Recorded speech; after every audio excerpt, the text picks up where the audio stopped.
Hello and welcome to Today in the News on Vanguard Live. My name is Damlola Ogunshaki and happy Easter to all our Christian viewers. This morning I'm starting with Vanguard on the paper review. Vanguard is leading with insecurity, Danjuma, Atiku, Kukah, Bakare, all that's rage. Defend yourself against bandits, Danjuma tells Nigerians. Nigeria bleeding, please bring us down from this cross, Kukah begs Tinubu. Tinubu gallivanting across Europe as Nigeria bleeds. That's coming from Article. We must rejig our security philosophy. That's coming from Bakare. And it continues. Tinubu should stop playing God. You can see that on page 10. Another story is on page 5 of Vanguard newspaper. And on page 9, we have Dati to Malami. CPC blog will continue to support Tinubu's government. Sec to celebrities, influencers, and bloggers. Stop promoting Ponzi schemes. You can see that on the page 19. And there we still have a retirees abandoned pension plan over failed scheme. Annuity uptake crashes by 76%. Experts call for NDIC structure in insurance sector. And on page 8, we have a Naira for crude. Federal government plans fresh crude cargoes for Dangote refinery. Their toll in Lagos building collapse rises to 5, 15 rescued. On page 30, Falcons Eagles begin CAF under 20 AFCON title chase. Above the banner on page 9, 2027 presidency, no candidates can win without NOS. That's coming from Baba Ahmed. And lastly, on Vanguard newspaper on pages 14, 15, and 27, 1999 ECOWAS Protocol on Cross-Border Grazing, Origin of Insecurity in Benue, that's coming from Governor Alia. Benue government puts resident security agencies at red alert. Away from there, we'll move to the Punch newspaper. Punch leading story says interest boom.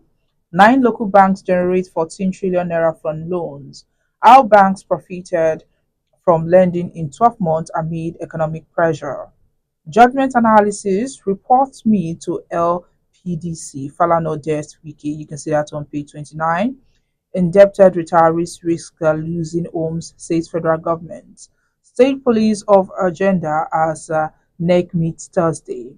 Above the banner, killings. Shetima will visit Plateau today as Danjuma calls for self-defense.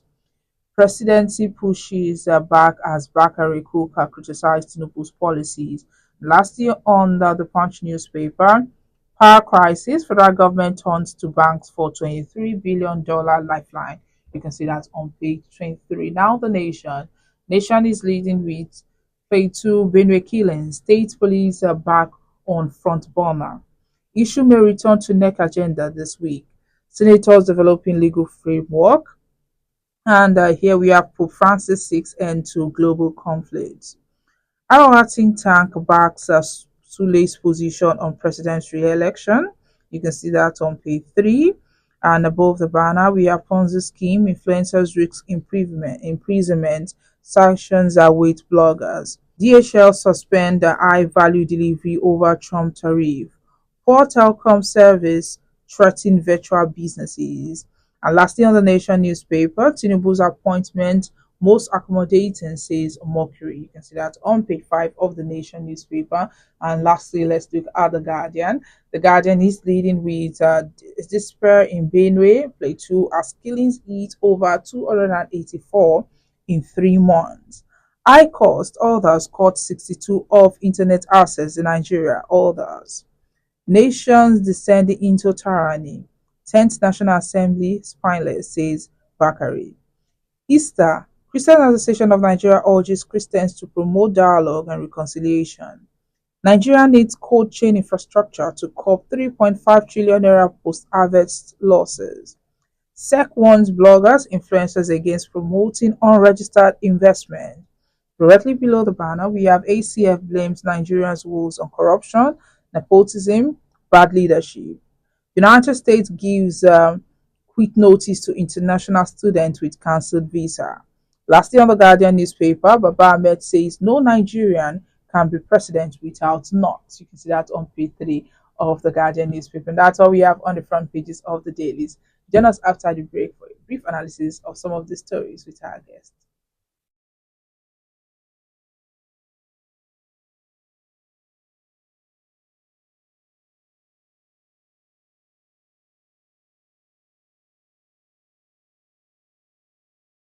Welcome back. If you're just joining me, this is Today in the News on Vanguard Live. My name is Damlola Ogunshaki, and joining me to analyze some of the stories on the front pages this morning is Mr. Ali Mohammed.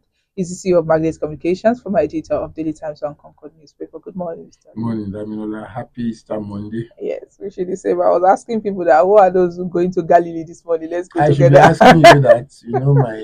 I am a Muslim, so I Yeah. can only go there to have fun, have some jollof rice and one or two bottles of beer. Let's touch on this one before we go to the main story. So, Pope Francis he died today, age 88, a day after making a much hoped for appearance at St. Peter's Square. My condolences goes to all the Christians across the world. Uh, Pope Francis has been battling for his health for some time and eventually left on Easter Monday. May God rest his soul. He was a unifier par excellence. He was a man of peace, a complete gentleman. His tenure was filled with a lot of achievements in the Christendom. He was a man that was after world peace, and he will be remembered for the many roles that he played to ensure that there is peace across the world. May his soul rest in peace. The man has tried. He died at 88. We all thought he would die before now. That proves the fact that man may propose, but God have the eventual decision. I never knew that he would live to be today. So may his soul rest in peace. Amen. All right, let's go straight to the stories on the front pages this morning. And former Defense Minister, Lieutenant General Theophilus Danjuma, retired. Former Vice President Atiku Abubakar, also a President of Catholic Bishop Conference of Nigeria, CBCN, Reverend Lucius, and Catholic Bishop of Sokoto Diocese, Matthew Kukah, they've expressed anger against the present high-level insecurity in the country. What do you think about these statements coming up from these high-profile people in the community? You see, they are just concerned from the far north to the Middle Belt area. In the last 3 weeks, there have been killings there. An average leader in Nigeria must be worried. An average leader in Nigeria must be concerned. So their concern is not out of place. In an area where over 200 people were killed within days, it is disturbing. It is unacceptable that we have a country where these kind of things are happening, and people who killed and maimed people are walking freely. In other parts of the world, those people would have been gone. I am telling you, it is disturbing that we have such a high-level killing in the Plateau region of Nigeria. It is disturbing that the military is unable to checkmate these very devilish killings. And so, when you have people like Danjuma talking about solutions to such killings, their suggestions are not out of place. It is worrisome. I'm bothered as a person. In fact, I feel very, very unsafe in Nigeria as at today. It is the plateau today. It has been happening in the the southern Kaduna and other parts of the north, and nothing is being done. An average leader in Nigeria must feel concerned. So it is not out of place for these people to come out and say people should fight for themselves. If the military cannot help us, let us all come out and fight for ourselves. It has become a state of anarchy. That is what it means. When the military can no longer protect the citizen, then we have rolled into a state of anarchy. That is the meaning. Because people are are exercising restraints in fighting back because they believe that we have the military that can protect us. But now that the military has failed to protect the people, I think the people should protect themselves, just like Danjuma said. They should come out and protect themselves. mm, If the military cannot protect us anymore, the main duty of the military, the Nigerian military, and the military of any country is to ensure that the people of these countries are safe. Not that people will come, some people will come from outside, kill and maim and go, and nothing is being done. It is disturbing. You had the Easter messages from the Reverend Fathers and Christian leaders. They are all condemning the killings across the country. And so, what the statement from General Theophilus Danjuma is not out of place. So, people should come out and defend themselves. mm. All right. What do you think? Before we, talk about what Bakare and some of the Christian leaders said, what do you think is about the reaction of the government to these killings, especially since the president has been out of the country and is returning today? We have been reading statements purportedly made by the president. We all knew that those statements were products of the media department of the presidency, uh, asking Nigerians to be rest assured that the military can protect them, even when it is obvious that the military can no longer protect them. There was a confession from a particular soldier that they were asked not to fight back. I think government should investigate that statement. I don't know if you read it too online, that some soldiers confessed that some people asked them not to fight back. Whoever said they shouldn't fight back, they should investigate those people and get them dealt with. Because people are being killed. If it is true that an army commander said they shouldn't fight back, they should get to the root of the matter and know who the commander is. That is my take on that. Because you see, we can't say we have a country where people are being killed daily. There is no how people can have peace, go about their duties in peace when we have a situation where people are being killed daily. Because the truth of the matter is that you don't know who is next. So we have to be careful in ensuring that people are adequately protected in all parts of Nigeria.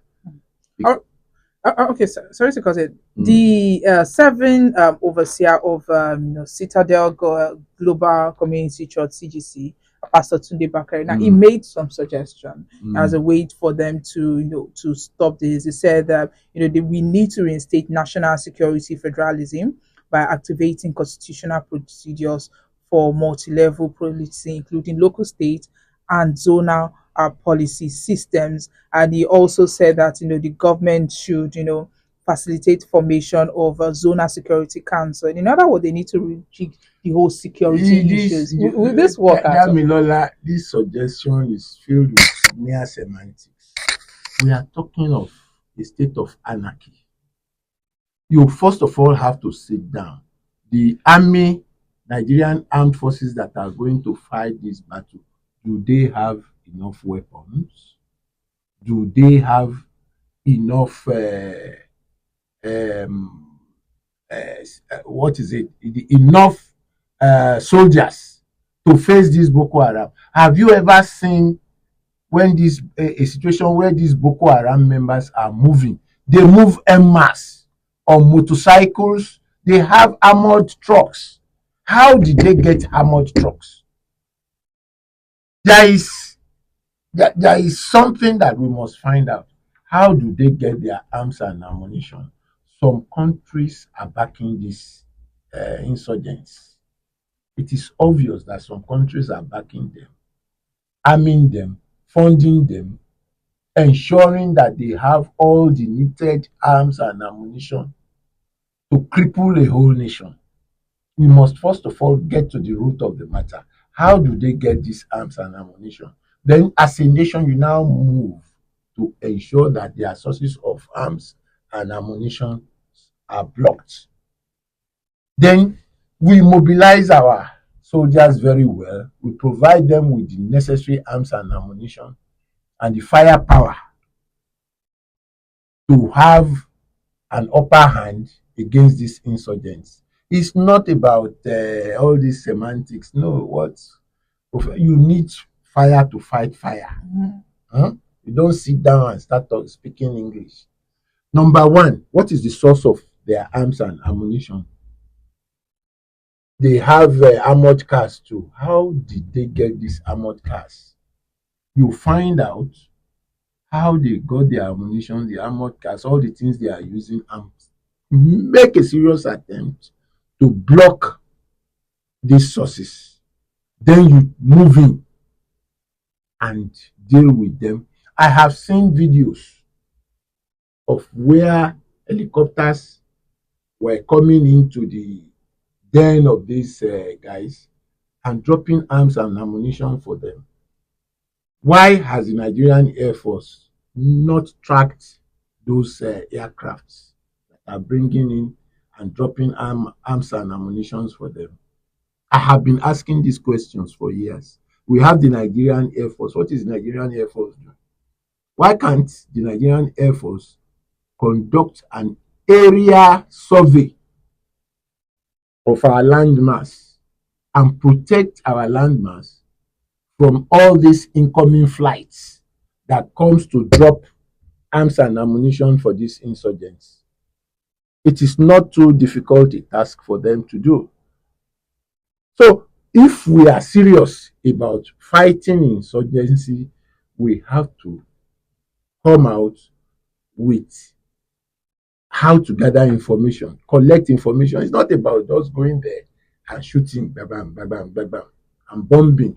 We have 12 super Tucanos when it comes to real war that we can deploy all the 12 to fight, but you can't fight without having information about the people you are fighting. It's like these guys that are coming in to bomb, they have more information about the terrains that they go to than the military itself. I don't know if you have seen this video of helicopters flying into Nigeria, going right straight to where the insurgents are and dropping arms and ammunition for them. If you see that, then as a military, as a military uh, hierarchy, thought of finding out how those helicopters come into Nigeria. No, they have not. Nobody bothers about that. Because you see, the Tucanos that we have doesn't need anybody to operate it. It is fed with information and bombs. Once the bombs are loaded, 5 kilometers radius or suburbs, whatever, they program it. And once it gets there with precision, it destroys anywhere the bombs are offloaded. So we need to be tactical in our fight against insurgency, deploy appropriate instruments to know where to bomb and how to bomb those areas. Because to me, it's like we are wasting resources. We are not achieving anything in the fight against insurgency. The day you feel that you have won in one area, they are killing people in another area. If you think you have won in the West, they are killing people in the East. We are not achieving anything. The military should go back to the drawing board and have a precise policy on how to end insurgency if we really want to end it, not paying lip service to it. Yeah, but do you think it's international intervention or observation could help bring the end to this long The term? US has offered to assist Nigeria during the Buhari regime. The government refused to accept that offer. I am sure if we allow the United States Army to come into this, in a short time, this crisis will come to an end. Because you need people who are honest to lead this fight. We know that And we cannot rule out the possibility that some people don't want this insurgency to stop because it's a source of making money for them as Nigerians. So if you bring the Americans, you know that all those nonsense will stop. And some people want to just continue to make money at the expense of people's lives. It is not impossible. I have read that in many places that some top officers and Nigerians do not want insurgency to come to an end. The higher it is, the more money they are making. Mm. That is the truth of the matter. But it is unfortunate that people could be making money at the expense of so many lives that are being taken every day. You now sit down and ask, are the people making money at the expense of these people? Are they human beings? No. I doubt if they are human beings. All right, let's move away from that. Talk about this one. Nine local banks in Nigeria, they've collectively generated 4.85 trillion naira in interest income from loans and advances in the first 9 months of 2024. What do you think about this? That is what you get when you have the kind of economy that we operate in. The economy is horrible. People are starving. People have projects they want to do. They will have to apply for loan to do those projects. And at the end of the day, the bank is making plenty of money at the expense of those who are taking the loans. I know one or two people that has been arrested because they took loans and they couldn't pay back. The business into which they plunged this loan is not doing well and they are unable to pay back. That is the level that we are. The banks are making a lot of money, just like you read out, at the expense of the comfort of those who took those loans. People will take loan thinking that in another 3-4 years with the loan they will be stable. No. We have so many economic crises that are coming into the country through government policies, through bank policies, and different economic policies of government that are unfavorable to businessmen in this country. We have to sit down and look at a way to rescue the industrial sector of this nation because it is collapsing. All we have in Nigeria today is the private sector. Name any government industry that is working well today. They privatize light. Do you still have light in Nigeria today? You still sleep at night and you discover that you don't have NEPA. And so it is because the way we do business here is not the way business should be done. Everybody is looking for profit. For instance, some of us, they put us on band A. We've not had light for 3 days and we are on band A, paying band A fee. If you recharge for 20,000 today, before the end of the week, the thing is gone. It disappears, it melts into the air. Yet you didn't have light. You start wondering what happened to the recharge that you bought. And so you see, we have to learn to do things the right way in this country. We have so many tricks that we play on the ordinary people, and the ordinary people will now be struggling to survive all those tricks. Band A in my area, I am on band A, but I have not had light for up to 8 hours. Yet the recharge you bought is melting like candle. So what is burning that recharge? We are not honest with our citizens in this country. Something is definitely wrong. Each time I look at the Minister of Power in Nigeria, I always laugh. I wonder why the man is still there. I keep wondering. He was talking about having a joint business with some organizations. I laugh. How can you have any kind of business with any organization in a country where you don't have light?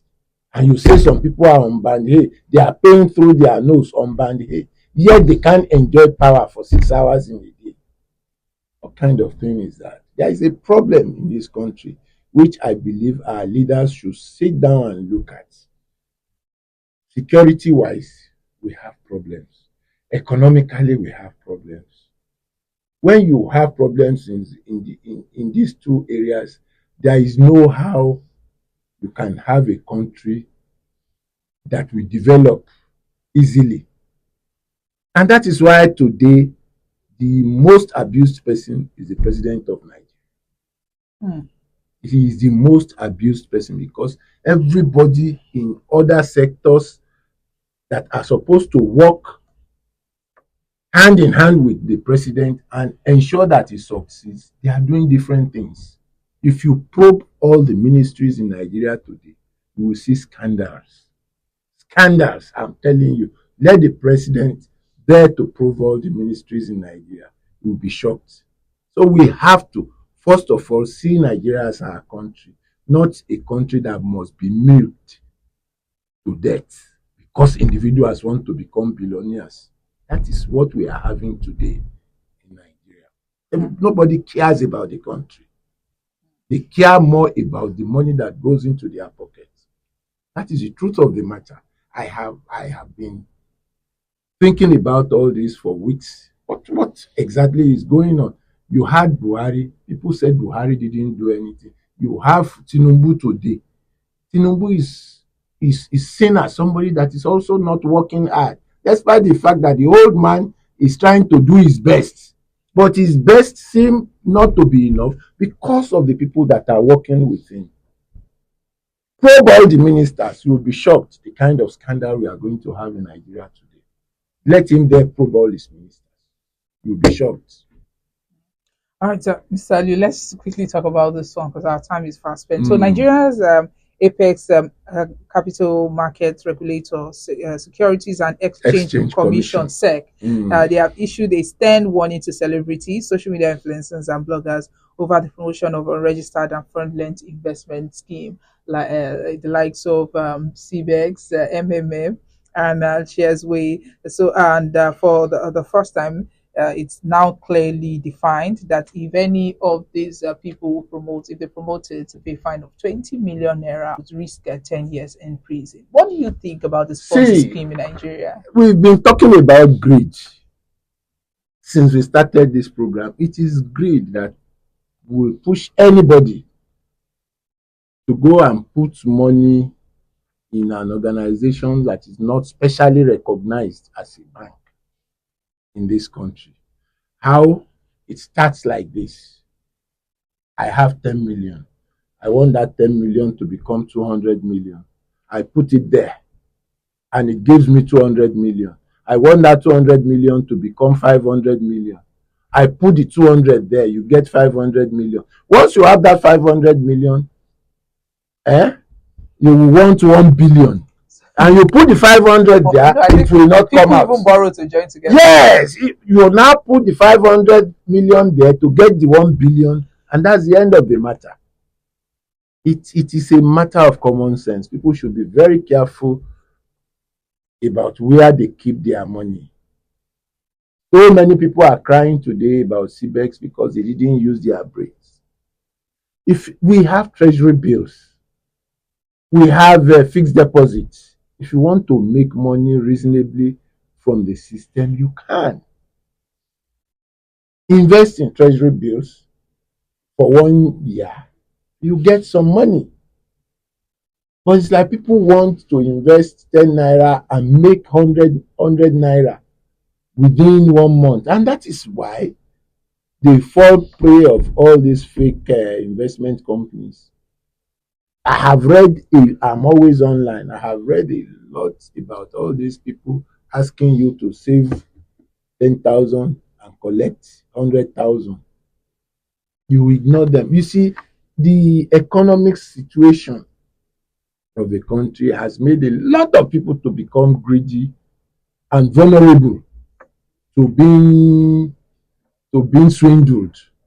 And it is unfortunate that a lot of people fall prey of these fake banks because they are looking for money. Some of them illiterate. There is a PhD holder that got his benefits from employers. and first of all put some amount there. They gave him big money, put re-rolled the money again. They gave him another big money about 3 or 4 times. The fifth time, all the money went with CBEX. How where do you want to start from? A professor who became a lecturer at a young age, retired, they gave him his pension and put the money into a stupid investment company. We have to be careful the way we look for money in this country. The urge to make money can lead anybody to cry if you are not careful. So people should sit down. We have our regular banks. Invest in treasury bills. If you want to collect your interest immediately, they will give you. Collect your interest, invest, buy treasury bills. Then if you don't want, you are getting the exact amount that you paid for that treasury bills. Meanwhile, you have already collected the interest upfront. So what is difficult in that? But the urge to make big money, I want to become a millionaire, multimillionaire, leads them to investing in CBEX and the rest. This thing is not new in Nigeria. You remember the Umana in the East. All the Igbo traders put their money there, and the man disappeared. He traveled out of the country, and they went to his office to sleep there every day while the man was enjoying their money abroad. So it's not new, but people will continue to fall prey because of their desperation to get cheap, free money. Even it is in the Bible that if you don't work, you don't eat. So why do people want cheap money? They should go and work or sit down and think very well before putting their money in banks that will come out and run away within a short time. And the funny thing is that these people, once they've gathered enough money, they exit the country with so much ease. Why? The immigration itself must be at alert to ensure that such fake people don't get out of Nigeria so easily. All right, let's say this on a lighter notice, Mr. and Mrs. this morning. And the first person speaking is Mrs. Mrs. says, darling, Mr. Gabriel is an angel. And Mr. replied, because he gave you 50,000 naira. Why don't you drop the Mr. and call him Angel Gabriel? Nonsense. That's a funny one. Because he gave 50,000 naira. Call him Angel Gabriel. But 50,000 naira is just for money for someone to just give you. No, it's big money to some people. No. I don't blame Mrs. for calling him an angel. Thank you for joining us this morning. You're most welcome. Yes, do well to like and follow us on all our social media platforms showing on your screen. You can also visit our website www.vanguardangel.com.